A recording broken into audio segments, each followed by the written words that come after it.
Hello, primary music friends.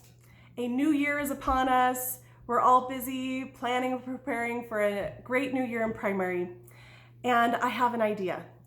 A couple of years ago, as I was trying to decide which songs I wanted to teach the children in primary that year, I had the idea to go back through the handbook of instructions and through the instructions for singing time and refamiliarize myself with the purposes of primary, the benefits of the music, and the purposes of the primary program itself. And there was a line that really stood out to me.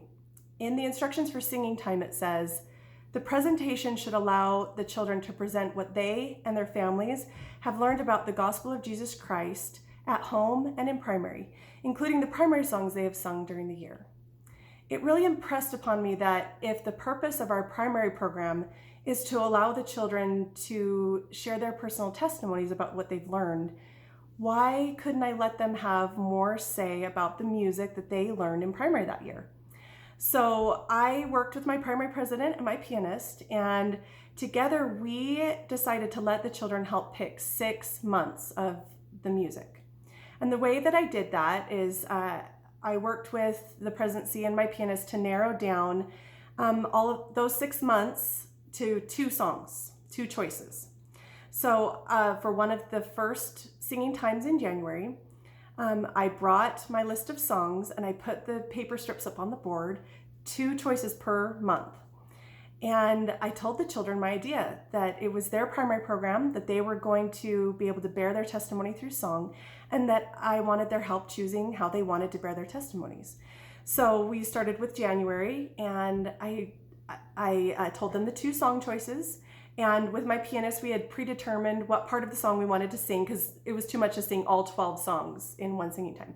So we sang just the chorus or just the verse or just a couple of lines. We just decided what would be the best. And then I had the children stand up. If they liked the first one, they stood up. If they liked the second one, they stood up. And then whichever song won by majority vote, I moved that paper strip to the middle of the board. And that would be the song that we learned that year. Again, like I said, I had them help me choose 6 months of the year.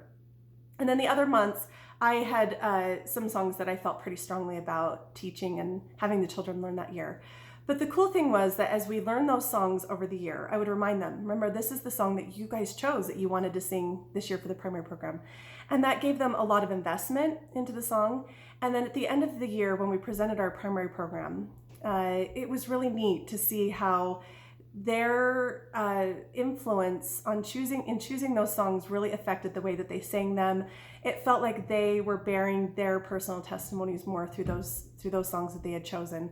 And I really loved that idea. So you could adapt this idea to do just a few months. You could do 2 or 4 months. You could do 8, or you could do all 12 months, whatever you like. And it's just an idea, especially if you're struggling to decide which songs you want to do this year. So whatever songs you choose, I know your primary will have a wonderful year and that the children will feel the gospel of Jesus Christ as they sing. And I hope you have happy singing.